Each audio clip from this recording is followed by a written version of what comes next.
aconteceu que ao terceiro dia, quando Davi e os seus homens chegaram a Ziclague, os amalequitas já tinham invadido o sul e a cidade de Ziclague. Tomaram Ziclague e incendiaram, levaram cativo as mulheres que lá estavam, mas não mataram ninguém, e nem pequenos e nem grandes, tão somente os levaram consigo e foram embora. Davi e os seus homens chegaram à cidade e viram que tinha sido queimada e que suas mulheres, seus filhos e filhas haviam sido levados cativos. Então Davi e o povo que estavam com ele ergueram a voz e choraram até não terem mais força para chorar. Também as duas mulheres de Davi tinham sido levadas, Ainoá, a jezreelita, e Abigail, a viúva de Nabal, o carmelita. Davi ficou muito angustiado, pois o povo falava de apedrejá-lo, porque todos estavam amargurados, cada um por causa de seus filhos e filhas. Mas Davi se reanimou no Senhor seu Deus. Pai, aqui está a tua palavra. É da sua maneira. A minha não. Sou aqui, Pai, como um vaso que vai dizer aquilo que está no teu coração. Usa a minha vida, Senhor. Usa a minha vida para o teu louvor, para a tua glória, para te exaltar, Senhor. Pai, em nome de Jesus, tudo aquilo que for dito, seja para crescimento da tua obra, seja para crescimento dos teus filhos, seja para entendimento, seja para compreender aquilo que precisamos no nosso dia a dia. Fala, Senhor, aquilo que nós precisamos. Não é aquilo que eu tenho vontade de ouvir para massagear o meu ego, não. Vai doer. Muitas das vezes dói. Mas é para aprender. É para aprender, Senhor. Porque o Pai amável como Tu és, aconselha, exorta, castiga o seu filho. E aqui estão os teus filhos para ouvir a tua palavra. No nome de Jesus. Amém. Bom, queridos, desde o princípio, Deus sempre deixou o seu plano escrito para nós. O plano da salvação, que está lá em Gênesis 22, 13, 14. O pedido de Isaac por Deus a Abraão. A gente sabe muito bem disso, né? Quem pai que faria aquilo? Foi um pedido muito difícil, doloroso para Abraão. Custou para gerar, depois que tem um filho, tem que entregar o filho. Quem poderia imaginar uma coisa daquela? Mas ali a gente via, desde aquele momento ali, para quem tem os entendidos, a gente vê que aquilo ali já era a salvação, o projeto, o plano de salvação de Deus para nós, que Jesus seria entregue. Ali Deus já estava mostrando que o seu filho seria entregue por nós. Raabe e o fio escarlate, o fio que representa o sangue de Jesus derramado na cruz, que está lá em Josué, quer dizer, está representando ali aquele fio, o sangue de Jesus. Todo aquele que queria uma transformação de vida, Jesus derramou seu sangue por aqueles, e ele representa muito bem, né, na vida de Raabe. O sangue de Jesus derramado na cruz, a formação das tribos em volta do tabernáculo, que apontava para a cruz. E várias outras passagens bíblicas no Velho Testamento que demonstram o propósito divino de Deus, quer dizer, o propósito da salvação. Em todo o Velho Testamento a gente vê lá o propósito de Deus na salvação do homem, da salvação da humanidade. Segundo ponto, a família. Pois a Bíblia toda, ela fala desde a criação em Gênesis, do homem e da mulher, casamento. Ali Adão e Eva, fala ali do relacionamento, fala do casamento. E a ordem de gerar filhos, Gênesis 1, 28, Deus já deixara escrito o modelo de família, desde o princípio. Não tem essa troca errada que está aí não. Desde o início, Deus estabeleceu o que Ele queria para a família. Homem, mulher, macho, fêmea, pronto. Princípio de Deus estabelecido. A vontade soberana dele. Mas os homens querem fazer o trem tudo errado, né? E não vai dar certo, né? Está fugindo do princípio. Terceiro ponto, a igreja. A igreja é comparada como a mulher, pois essa está no pronome feminino. Não é porque está no pronome feminino, por isso que é comparada à mulher. E Deus nos mostra o seu propósito da instituição igreja, e algumas mulheres representadas aqui. A igreja, através de Sara, a mulher livre, Gálatas 4, 21 ao 31, nos fala bem aqui, né? Através de Sara, a mulher livre, porque outrora fala da H, que a H estava presa, né, ao pecado. E Sara, né, a lei, e Sara, a mulher livre, a graça de Deus sobre nós. E é a igreja hoje, né? Rebeca, que diante de Isaac o reverenciou, né? Reverenciou, cobrindo ali com o véu, reverenciou o marido, como a igreja reverencia o noivo, que é Jesus, que está em Gênesis 24, versículo 65. Débora, está em Juízes 4, 5, que foi juíza em Israel, que representa a igreja doutrinária. A igreja doutrinária é o quê? A igreja que tem conceito da palavra. A igreja que prega a palavra. Não é a igreja de uso e costume, não, gente, pelo amor de Deus. A igreja doutrinária é a igreja que ensina a palavra. E a igreja é íntima de Deus, quer dizer, é a igreja que tem doutrina e é íntima de Deus. A igreja que tem palavra e tem oração.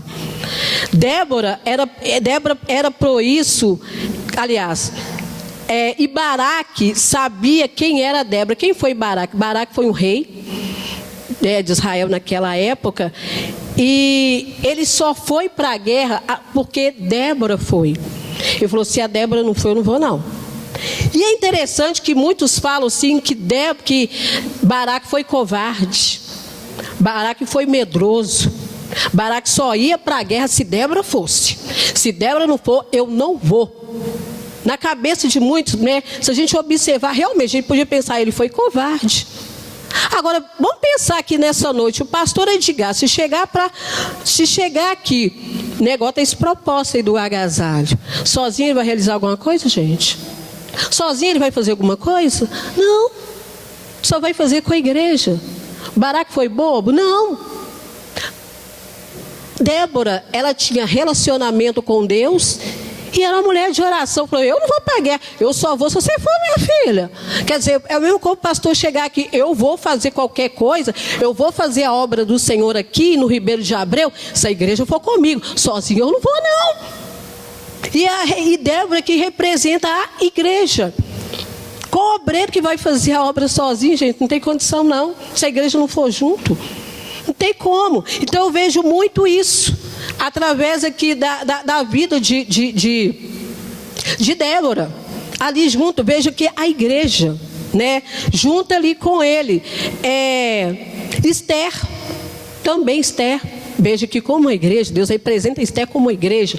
Uma igreja forte, determinada em lutar por vidas. Uma igreja que se sacrifica até sua própria vida para garantir o propósito de Deus, que foi aquela guerra ali, né?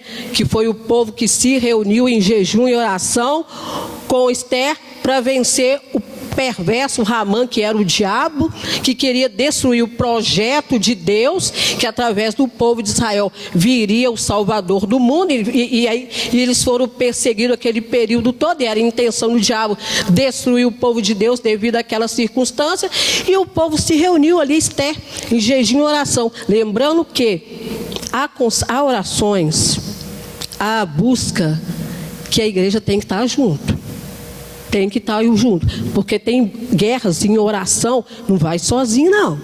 A igreja tem que estar junto. Esther sabia disso. Então Esther representando a igreja e a membresia, que era o povo judeu, junto com ela em oração para vencer os levantes do diabo, que é através de Ramã, né?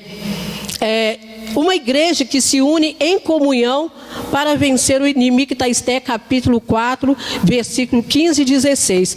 Lembrando também da mulher de Apocalipse, capítulo 12, versículo de 1 a 6. Muitos pensam ser Maria, Muitos pensam que aquela mulher lá do dragão, lá em Apocalipse, que o dragão persegue ali a mulher que está gerando o filho, muitos acham que é a Maria. Outros pensam que é a nação israelita. Mas na verdade essa mulher representa a igreja, que até hoje é perseguida pelo dragão, que é o diabo.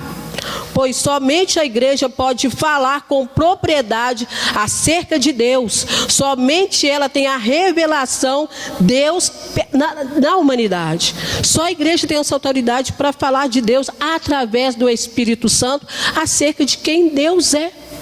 Não tem outra instituição. Só ela tem essa autoridade. Essa autoridade foi concedida pelo Espírito Santo para ela falar, para ela ensinar quem é Deus. Mas o que tem a ver o texto lido, 1 Samuel 30, de 1 a 6, com essa introdução? Começaremos então a falar de Davi, o protagonista desse aprendizado nessa noite. Porque Davi, a gente sabe que quando ele passou esse período em Ziclac, ele passou esse período porque ele estava fugindo de Saul.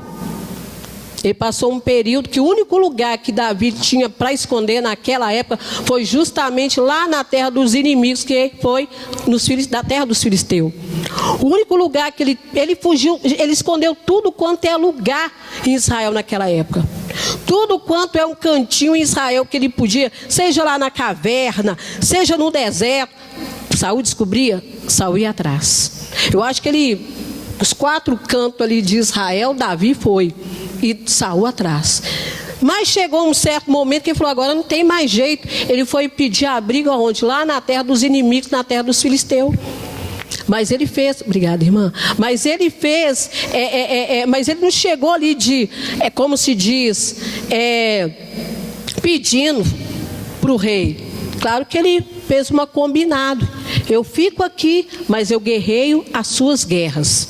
Eu vou ficar aqui, mas as suas guerras eu vou guerrear. E aí o que aconteceu? Davi ficou lá, então as guerras que eram estabelecidas lá pelo rei da época lá, Davi foi lutando para ter um lugar para esconder, para ter um lugar para ficar. E numa dessas, Davi foi para uma guerra com seus homens, e os amalequitas invadiram a cidade. Agora, quem é os amalequitas? Os amalequitas eram um povo amaldiçoado. É um povo que foi gerado de um incesto. É um povo que foi gerado de uma coisa terrível, de um pecado que foi um incesto das filhas de Ló com o pai. E os amalequitas eram um povo, aí a gente pode até perguntar, mas eles é amaldiçoado porque eles foram gerados de um incesto? Não. Eles não foram amaldiçoados porque eles foram gerados por incesto. Eles eram amaldiçoados por causa da escolha de vida que eles tiveram. Eles poderiam ter se entregue a Deus, a vida, e mudar de vida. Não é a maneira que a pessoa vem à terra que vai dizer quem ela é. É a forma como ela vive que descreve quem ela é. Mas quando a pessoa se entrega para Deus, e como Rabi era uma prostituta, mas Rabi quis uma transformação de vida, e quando ela teve essa transformação de vida, a vida dela mudou. A vida daquela mulher mudou completamente. Casou, faz parte lá da genealogia de Jesus. E da mesma forma, se os amalequitas quisessem ter uma transformação de vida, teria, porque eles eram um povo que no seu sangue, eles tinham sangue de Abraão. Talvez ninguém saiba disso, mas o amalequita tem sangue de Abraão na veia, tinha. Quer dizer, eles sabiam. Mas por quê? Porque eles eram filho de Ló, e Ló era sobrinho de Abraão. Poderia. Se tornaram malditos por quê? Porque queriam viver a vida pecaminosa, a vida no pecado. E é o que aconteceu. Então, por isso que os amalequitas na Bíblia representam o quê? Pecado. Tudo que é contra o propósito divino de Deus. Tudo que é contra Deus representa os amalequitas ali. E Davi então foi para a guerra, junto com seus homens, partiram para a batalha, como ele sempre fazia. E deixou a família à la vontade. Não protegeu a família. E no decorrer desse período que ele não protegeu a família, todas as vezes que ele ia para a guerra, os amalequitas certamente já estavam vigiando ali há muito tempo. Eles não chegaram ali, pum, de uma vez. Eles não entraram em Israel de uma vez. Certamente que eles ficaram vigiando um bom tempo. Não é bandido, não faz isso, ladrão não faz isso, não vigia a casa por um bom tempo, para eles terem segurança, para invadir. Da mesma maneira, é o que os amalequitas fizeram. Eles observaram, ficaram um tempo ali à espreita. Da mesma forma que não é muito diferente daquilo que Deus falou lá atrás com Caim. Caim, o pecado bate a porta. Cuidado, você que deve refreá-lo. Você que deve dominá-lo. Você que deve. E é a mesma coisa. É a mesma forma. Os amalequitas ali ficou vigiando. E Davi não atinou para isso. Davi não atinou de maneira nenhuma para esse momento. E Davi então esqueceu de proteger a casa naquele momento. E como sempre ele fazia, ele ia para as guerras e devido a essa situação, talvez porque ele tinha que devolver ali para os filisteus, não, estou aqui pagando aquilo que eu pedi asilo, então eu tenho que pagar o asilo. É o que muitas das vezes nós fazemos. Muitas das vezes, trabalho, preocupamos demais com o trabalho. Irmãos, não é errado não. Preocupamos em alimentar os filhos, preocupamos em dar uma faculdade boa, um sapato bom, preocupamos com tudo que esta terra nos obriga a fazer. Não é errado não, gente, não é. A gente tem que trabalhar, senão a gente não come, não veste, não tem um lazer, não tem como. Só que a gente tem que aprender uma coisa, priorizar Deus. Priorizar Deus. Porque se eu não priorizo Deus, se Ele falar, tirei seu fôlego de vida, e aí, como é que vai ficar? Se Ele decidir tirar o fôlego de vida, amanhã ou depois, falar assim, vou tirar o fôlego de vida, eu vou ter o quê para contar? Às vezes a gente está ali trabalhando, a gente não para um minuto em falar, Deus, obrigada pelo dia. Deus, obrigada por este momento. Deus, obrigada por este momento. Senhor, amado, está difícil, está a prova, mas glória a Deus. A gente não para agradecer aquele que deu tudo. E pelo fato, e Ele, a qualquer momento, Ele pode tirar o nosso fôlego de vida, e aí? Ele pode me permitir a gente cair num leito de enfermidade. E aí? Muitas vezes Ele permite para a gente usar o raciocínio. Muitas vezes Ele nos permite certas circunstâncias, não para nos matar, mas nos achegarmos a Ele. E às vezes a gente está tão assim, o mundo está tão para ontem, e a gente está no mesmo para ontem. E aí, como o tema fala, né, não sei se o Rafa já colocou aqui, qual o legado que a gente está deixando para a nossa família? Não é só para filho não, gente. Quando a gente fala qual o seu legado, não é o nosso filho, a nossa família que vai nos conhecer através do legado, não. É o meu vizinho. É no meu trabalho, no meu dia a dia. Quando as pessoas olham para mim, quem nós somos diante dos olhos do homem? Dos olhos dos nossos filhos, da nossa família. Quando lá no meu trabalho, o meu patrão me olha, as pessoas que trabalham comigo me olham, eu sou reconhecido como quem? Quando eu chego no meio da conversinha lá, a conversa continua aquela conversa esquisita ou a conversa muda? Quando eu chego no ambiente de trabalho, meu chefe se alegra, meu chefe, vou ter que aguentar, né? O meu chefe se alegra. Quando eu estou junto com os meus amigos se sentem o prazer de estar em minha companhia, sente paz, eu falo, vem a chatice. Qual que é o legado que eu estou deixando? E o legado é gostoso, é prazeroso quando eu estou coladinho com Cristo. Porque quando estou coladinho com Cristo, a natureza dele vem para mim também. Eu compresso até a natureza de Cristo em mim.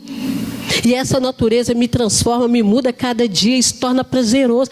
Tem coisa, circunstância que é difícil, mas Ele vai nos moldando. E qual o legado que eu estou deixando? Davi esqueceu de deixar o legado. E porque ele não deixou o legado, os amalequitas veio. Ele não ensinou para os filhos. O que eu quero dizer, não ensinou para os filhos? Quando os amalequitas vieram, não tinha ninguém com a espada desembainhada ali, não. Olha, não tinha soldado nenhum ali, não. É interessante porque os amalequitas dos dias de hoje estão inventando tanta coisa, mas é tanta coisa fora do princípio da palavra, mas é tanta coisa absurda, abusiva, que quer nos enfiar pela goela abaixo, que se nós não tivermos centrado na palavra, a gente compra o peixe, a gente engole. Se a gente estiver firmado na palavra, você vai entender, gente, peraí, isso está errado. Peraí, Deus não falou isso lá atrás, no princípio, não, está errado. E Davi, ele não deixou, e devido ao fato de ter ficado ali tudo livre, tudo ali, lá vão tempo, os amalequitas, eles vieram, e é assim que está acontecendo. Se muitas das vezes a gente não exorta, não ensina os nossos filhos, não tem que ter tempo do ensinamento, os amalequitas dos dias modernos também vai chegar, com essa modernidade fora. E é onde a gente tem que ter esse tempo diário. Aí você fala, não, irmã, mas eu oro pela minha família. Eu oro pela minha casa. Não, irmã, eu oro, eu estou sempre lá em oração. Deus guarda a minha família. Deus guarda a minha casa. Entenda uma coisa. A oração, ela é imprescindível. A oração é algo que necessária na vida do crente. Mas a oração, ela me leva a ter com Deus intimidade. O propósito da oração não é só eu ficar pedindo, não. A oração é estabelecida para que eu tenha com Deus relacionamento, intimidade. Agora, o que me adestra para a batalha, o que me capacita para a batalha, o que me capacita para vencer os amalequitas é a palavra. É a palavra que me sustenta quando o amalequita vem com as suas ideias erradas. E os amalequitas eram um povo inimigo de Deus, inimigo da palavra. Eles eram um povo inimigo do povo hebreu. Quem era o povo hebreu no Velho Testamento é a igreja nos dias de hoje. Às vezes a gente pensa, os filhos de Abraão espiritual é o povo de Israel. Não. Os filhos de Abraão somos nós. Quando nós chegarmos, partimos dessa terra e chegarmos lá, vinde bendito de meu pai. É Abraão, nós somos filhos de Abraão espiritual. E os amalequitas é isso, gente. Os amalequitas é o pecado que está aí fora. E eles estão chegando. E eles estão cada dia chegando mais e mais ali perto dos nossos. E o interessante é que se a gente observar na palavra, quando Adão deixou Eva sozinha, foi o momento que o diabo que aproveitou. E veio, nos ouvidos de Eva, e Eva deu no que deu. E da mesma forma, Davi deixou também a família sozinha. E quando nós deixamos os nossos sozinhos, sem proteção, a oração e a palavra é um campo fácil para o inimigo. E é por isso que a gente tem que estar o quê? Centrado aqui na palavra. Centrado na palavra. Porque se a gente não tiver qualquer ventinho de doutrina, nós vamos embora junto. Nós vamos embora junto. E o que aconteceu foi algo assim, que foi completamente o que acontece muito nos dias de hoje. A gente erra muito nesse fator. Preocupamos muito com as coisas materiais e esquecemos demais das coisas espirituais. Demais. Muito. Deixamos muito de lado o tempo de oração e o tempo da palavra. E o tempo da palavra com Deus. E o engraçado que os amalequitas, quando eles vieram, buscaram ali o povo, eles não mataram ninguém. Você já observou que eles não mataram? Que na palavra fala que eles não mataram ninguém. Levou todo mundo vivinho. Por que eles levaram todo mundo vivo? O mundo aí fora não está querendo te matar, ele quer te contaminar primeiro. Primeiro ele contamina. Primeiro ele te suja. O diabo, para avançar, o diabo para ceifar a alma de alguém, primeiro tem que contaminar. Que interesse tem de matar alguém que está com a vida no altar? Que está com a vida se relacionando com Jesus? Ele não tem interesse não, ué. Se partir a alma vai para Cristo. Primeiro ele vai fazer o quê? Vai contaminar. Primeiro eu contamino, mas primeiro eu tenho que contaminar. Depois que eu contaminar, eu mato. É, ué. E é o que aconteceu. Eles levaram todo mundo vivo, não matou ninguém. Porque é interessante para eles que todo mundo estivesse vivo. Todo mundo. E quando então os homens chegaram na cidade, viu que o vacilo que eles deram, porque deram vacilo, gente. Foi vacilo. Foi vacilo e muitas das vezes nós fazemos também. E quando eles chegaram lá e viram o vacilo que eles deram, aí entrou os homens tudo em desespero. Aí foi aquela choradeira. Quer dizer, primeiro deixou o caldo entornar para depois chorar, né? Deixar acontecer o que aconteceu para depois chorar. Não, irmãos. Nós vamos ter que deixar a nossa família protegida para depois não fazer igual esses homens, chorar. Pais, ensina seus filhos, enquanto eles estão aí pequenos, crescendo, a palavra de Deus, que quando eles crescerem, eles não vão se desviar dela não, eles vão guardar ela aqui. Quando os amalequitas vier, a espada está aqui, ó, cortando. A espada está aqui, ó, bem manejada, bem preparada para cortar o pecado que o mundo quer enfiar pela goela abaixo da gente. Porque agora está assim. Tem que aprender a reconhecer a família toda avacalhada que está aí, toda errada. E a gente quer que a gente aceita. E quer que a gente aceita princípios imorais aí dos amalequitas. E quer que a gente engole, goela abaixo. Só que Deus estabeleceu um princípio. E o princípio que Deus estabeleceu é esse que é para ser seguido. Tem outro não, gente. Porque Deus sabe exatamente o que é bom e agradável para nós. Deus sabe exatamente o que é bom e agradável para nós. Se a gente sair daqui para viver aquela vida lá fora, a nossa vida vai virar uma desgraça. Uma destruição total. Quantas vezes eu tenho falado com as pessoas, às vezes as pessoas, eu estou passando isso. Eu falo, deixa eu falar com você está fazendo o que? Estou fazendo isso. Uai, mas você está fora do princípio que Deus estabeleceu. E muitos, sabe o que muitos falam com a gente? Mas Deus é ditador, hein? Mas Deus é isso, Deus é ditador, Deus tem que viver o que Ele manda. Eu falei, claro, porque o que Ele fez é perfeito e agradável. Ele que sabe a soberania, a divindade, a soberania dEle, sabe muito bem que aquilo é bom para nós. Que aquilo que é bom para nós. E, infelizmente, muitos aí vão descer a sepultura pensando desse jeito. Pensando dessa maneira.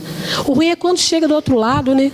Quando chega do outro lado, vão ver que aquilo que Deus realmente fez era que é bom e agradável para nós.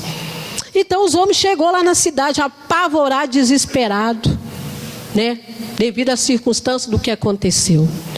E Davi ficou ali apavorado também, porque chorou, lamentou até desfalecer, até se abater, até se entristecer. E os homens falaram assim que o desejo deles era matar Davi naquele momento. Vamos matar. Porque na concepção deles, a culpa é do Davi, a culpa é sua. Desde lá do princípio, né? Um jogando a culpa no outro. Que muitas das vezes quando as coisas acontecem, muitas das vezes quando a circunstância das coisas acontece, é o homem culpando a mulher culpando o homem. Até hoje não mudou nada, não é diferente não. É um apontando o dedo para o outro. Você que é culpado que não ensinou. Você que é culpado que não ensinou. Não, irmãos, isso é obrigação do pai e mãe. O homem tem que jogar a responsabilidade para a mulher, nem a mulher para o homem, não. É responsabilidade de ambos. É dos dois. A mulher gerou sozinha? O homem gerou sozinho? Não. Aí já que a mulher não está lá para brigar, vamos xingar o Davi. Vamos pegar o Davi para Cristo e vamos matar. Ele que é culpado. Culpado não, por que não adestrou? Por que não ensinou? Por que não ensinou antes? Para depois não chorar amargamente depois. Sabe por quê? Porque a gente está preocupando com as coisas deste mundo. As coisas deste mundo. Depois vai chorar. As consequências de quando a gente não assume a nossa responsabilidade. E aí o que acontece? E o que está acontecendo? Não está diferente não, gente. E é o que está acontecendo no nosso meio. E é o que está acontecendo no nosso dia a dia. E está acontecendo demais. Filhos dentro da igreja, muitas das vezes, que vai lá fora e às vezes não tem estrutura para combater o amalequita lá fora. E isso tem que ser ensinado enquanto tem tempo. Mas, voltando aqui, Davi então, ele ficou apavorado, falou assim: agora eu vou morrer. Agora eu vou morrer. Porque com a fúria que os homens estavam, o desespero, porque as mulheres todos foram levados, com o desespero que todos estavam ali, falou: agora eu vou morrer. E ele se encostou ali. Ele se encostou no chão, chorando também, abatido. Mas uma coisa que me chama a atenção, que Deus foi renovando as forças de Davi. Mas como que Deus renovou as forças de Davi? Lembrando ele aqui, ó: Davi, eu sempre fui contigo. Davi, eu sempre estive contigo. Davi, você lembra lá quando você matou o urso, o leão, o filisteu lá, o Golias? O tempo todo eu não te deixei sozinho, eu sempre estive presente. Davi foi lembrando da palavra, a palavra foi sendo ministrada ali no coração de Davi, e ele foi renovando as suas forças. Então nessa noite a palavra vem nos renovar a cada dia, para nós ensinarmos os nossos filhos a palavra, para ele não desviar. E o interessante é que Davi então foi renovando as suas forças, foi encorajando, foi levantando, e a coragem de Davi encorajou os demais. Foi: peraí, nós vamos atrás. Peraí, não, nós vamos voltar lá. Nós vamos atrás dele, nós vamos tomar o que é nosso. O diabo roubou? O diabo está tentando se levantar, o pecado, os amalequitas estão levantando contra a nossa família. Não. Vou levantar, vou renovar minhas forças na palavra, na oração. Filho, vem cá, vamos sentar aqui, vou fazer o culto doméstico. Mulher, vamos cá, vamos nós dois aqui orar para os meninos, vou ensinar eles a palavra. Ô chefe, você pode fazer uma oração aqui? Posso fazer uma oração aqui na empresa? Posso fazer uma oração aqui com meus amigos? Posso ensinar aqui a palavra? Não, vamos atrás dos nossos. Através da palavra, ensinando, meditando junto com eles a palavra, ensinando a manejar, ensinando a ter intimidade com Deus. E a cada momento que nós vamos renovando a nossa fé, a nossa confiança em Deus, vamos renovando também uns a fé do outro. É necessário, irmãos, que nós viemos a renovar a nossa fé, a nossa confiança, e isso passar um para o outro. Irmãos, deixa eu falar com você, eu não sou política, não. Sou muito nesse negócio político, não. Política aqui é o pastor Valdir, eu não. Você já imaginou se um determinado partido aí ganhar, o que vai acontecer? Você imaginou o que vai acontecer?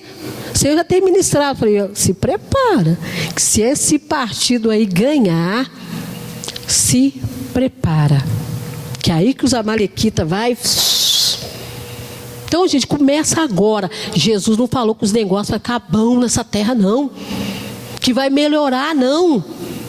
O Senhor falou que vai estreitar cada dia mais. E só vamos vencer isso pela palavra. E só vamos vencer essa circunstância firmados na palavra de Deus, firmado no princípio que Deus nos estabeleceu. O faraó dos tempos modernos, que é o ditador faraó dos tempos modernos, quer nos aprisionar, quer pegar a igreja, cala a boca, quer mandar a igreja ficar calada, cala a boca. Vira e mexe é uma coisinha nova para tentar calar. Sabe, vocês viram a pandemia? Esse período aí da pandemia. A pandemia nesse período que teve, você vê ônibus lotado, supermercado aberto, algumas lojas abertas, mas a igreja não podia reunir, não. Você vê, quanto tempo nós ficamos em casa sem poder reunir? Era uma forma já é um preparo de calar a igreja, de nos calar. Porque a igreja é a única instituição que tem autoridade pelo Espírito Santo de falar da palavra, de ensinar a verdade, de ensinar ao ser humano a ter uma vida nova, uma transformação de vida. Por isso que ela é tão perseguida. Isso não é, gente, não vai mudar não. Não vai mudar não, vai achar que nós vamos ficar aqui no oba-oba, que não vai não. Vai estreitar cada dia mais. E só vamos ter essa vitória a partir do momento que nós estivermos juntos, numa só união, numa só visão de buscar. E Davi foi assim com Davi. Quer dizer, eu dependo de vocês para a minha fé ser renovada a cada dia. Eu preciso chegar aqui, ouvir Daniel, Valdir, Mateus, as demais irmãs aí, a Silésia, Carla, ministrando sobre esse altar para a minha fé ser renovada. Da mesma forma que Deus usou Davi para renovar a fé daqueles homens, para eles ir atrás da sua família. E resgatar a sua casa, a sua família. Nós precisamos um dos outros. Baraque só foi para a guerra porque ele viu em Débora uma mulher forte, corajosa, determinada. A igreja forte, determinada. Eu falei, agora eu vou. Você vai? Vou, então eu vou. Porque a igreja foi junto. Sabe? Então nós dependemos isso um dos outros. Eu dependo de vocês. Eu dependo do ministério de louvor para adorar o Senhor. Eu dependo de cada um que tem o ministério da palavra para renovar a minha força, a minha fé. Irmão, o combate que a gente tem passado, e cada ser humano aqui, eu tenho certeza, vocês têm passado o combate com Satanás. Muitas das vezes ele tem tentado invadir aqui, ó. E outra coisa, a luta do maligno. Muitas vezes as pessoas acham que batalha espiritual é o diabo rolando, é o demônio rolando para lá e para cá, babando, gritando, urrando. Mas isso não é batalha espiritual, não. Não é não. Batalha espiritual é aquela que ele fica soprando aqui na tua cabeça para você pecar. Para você deixar o amalequita entrar na tua mente, na tua cabeça. Isso é que é guerra espiritual. É o diabo o tempo todo ali te chavecando o teu ouvido para você cair em pecado, para você abandonar a sua fé. Ai, sujei, agora eu sujei, agora eu pego. Irmão, quando Balaão foi tentar lá, se não me engano, em Josué. E foi lá para amaldiçoar o povo de Israel. Chegou lá, amaldiçoava, tentava amaldiçoar.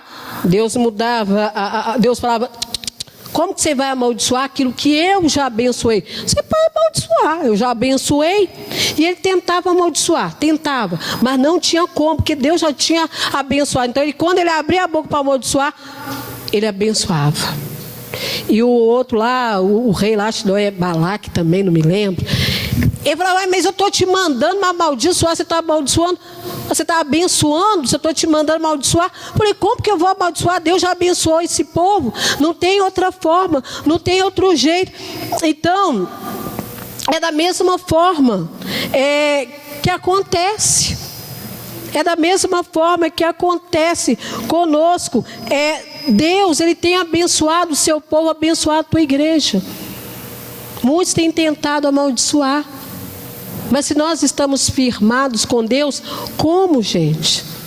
Mas é só se nós estivermos firmados com Deus. Só se nós firmarmos ali os nossos passos com Deus. E como eles falam, contra Israel não há encantamento. Mas se nós sairmos debaixo da autoridade de Deus, infelizmente, o que acontece? Olha o que acontece. E é isso, como onde, né, o inimigo tenta soprar na nossa mente para nos derrubar. E se ele consegue, como Balaque fez, soprou lá, aliás, Balaão tentou. Aí como ele não conseguia, ele chegou para Balaque, o negócio é o seguinte, esse povo está abençoado, não tem jeito. Se o povo é uma nação abençoada, não tem jeito. Você quer pegar eles? Quer pegar eles? Vai lá, ó, suja. Coloca o pecado no meio deles. O que eles fizeram? Mandaram as mulheres